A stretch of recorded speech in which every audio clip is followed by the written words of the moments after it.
What's up, everybody? Welcome back to NoQuipSports, your no bullshit source of sports information. Just talk, we get in, we get out, we're on our way, hopefully in 7 minutes or less. So, today we're talking about the bye week team matchups and also divisional round. We already spoke about Seattle, New England. I have no update there. However, I do believe still that New England's going to win the game by a landslide. In addition, I want to talk about the primetime scores real quick. For primetime, I'm switching my pick to Cleveland. I'm picking Cleveland at 30 points to Baltimore 24.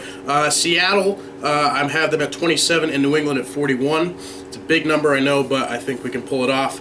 Cincinnati, I have them winning at 34 and against the Giants at 27.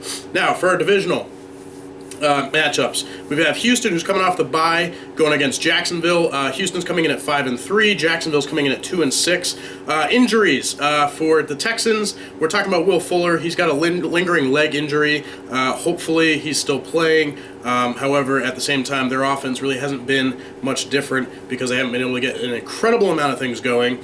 Allen Hurns is also currently in the concussion protocol. That's a big loss for the Jaguars, as they really need him to complete that high-flying offense and to take pressure off of Allen Robinson and all their other weapons. Impact players.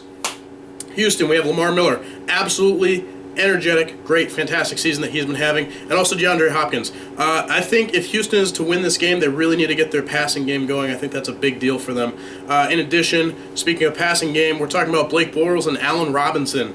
I think that if they're going to do well this time around, they're going to need to get a lot of connections between the two of them, especially because Allen Hurns is out. In addition, TJ Yeldon should have a pretty good day. Defensive weaknesses. Rushers are given the 21st most yards in the NFL, or rushers going against Houston, and rushers going against Jacksonville are given the 17th most. Receivers for Houston are given the second least, which poses a bit more of a challenge once again for Jacksonville, and Jacksonville gives up the 21st most.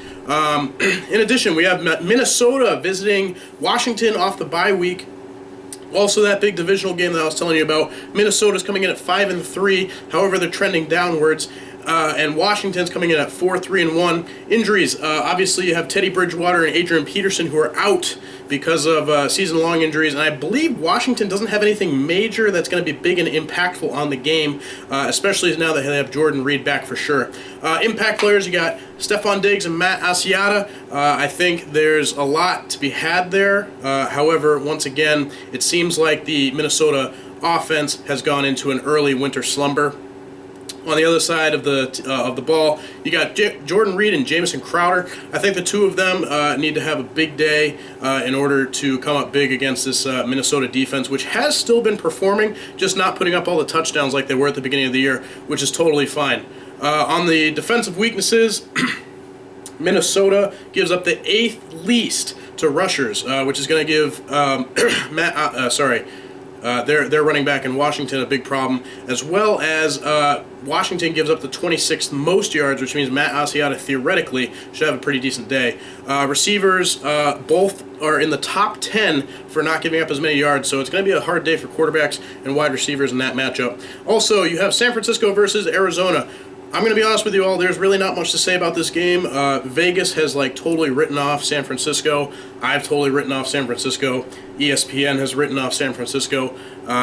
There's just everything is stacked against them, and in addition to that, they have a high-flying offense, which should come in and just absolutely ravage their defense. So there's really not much to say there, other than Carlos Hyde might be out with a injury, which would be yet another big hit to an already downed team. So, in addition to that, Cincinnati coming off the bye, going against the New York Giants Monday at 8:30 p.m. prime time. Cincinnati's coming in at 3-4-1. New York Giants coming in at 5-3. I think it's going to be a big matchup. Cincinnati finally got Tyler Eifert back. He performed very, very well in his second return, or his second game back. His first game, they obviously capped him off. In addition to that, the Giants, I'm wondering if Shane Vereen will come back. That's a big deal for them because Rashad Jennings is currently their running back, who is pretty good, but it's not an ideal situation for a team that is all pass, similar to the Green Bay Packers at this moment in time. In addition to that, they also have Victor Cruz, who's potentially out with an ankle injury. For impact players, you have your Andy Dalton, A.J. Green, Giovanni Bernard, Jeremy Hill, and Tyler Eifert. I mean, I already mentioned Tyler Eifert coming back. That was gigantic for them. their offense is already extremely well-rounded and deep. Now they're just adding a tight end to the mix, which is going to cause way more problems for Cincinnati. However, having said that, in this game, I actually am picking Cincinnati to win. I think they're going to come out and totally roll over the Giants, even though they have Eli Manning, Odell Beckham, Sterling Shepard. They've also been using Will Tye a lot lately, their tight end, who's been getting a lot of action, a lot of big plays that have been coming out of him. So that'll be an interesting game. Anyways, on that note, thank you all for joining me. I kept it to about 6 minutes today. Yes, nailed it. Please remember to like, comment, share, and subscribe so you can come and get these videos every day. Thank you all for coming by and, having a chat with me. Go football.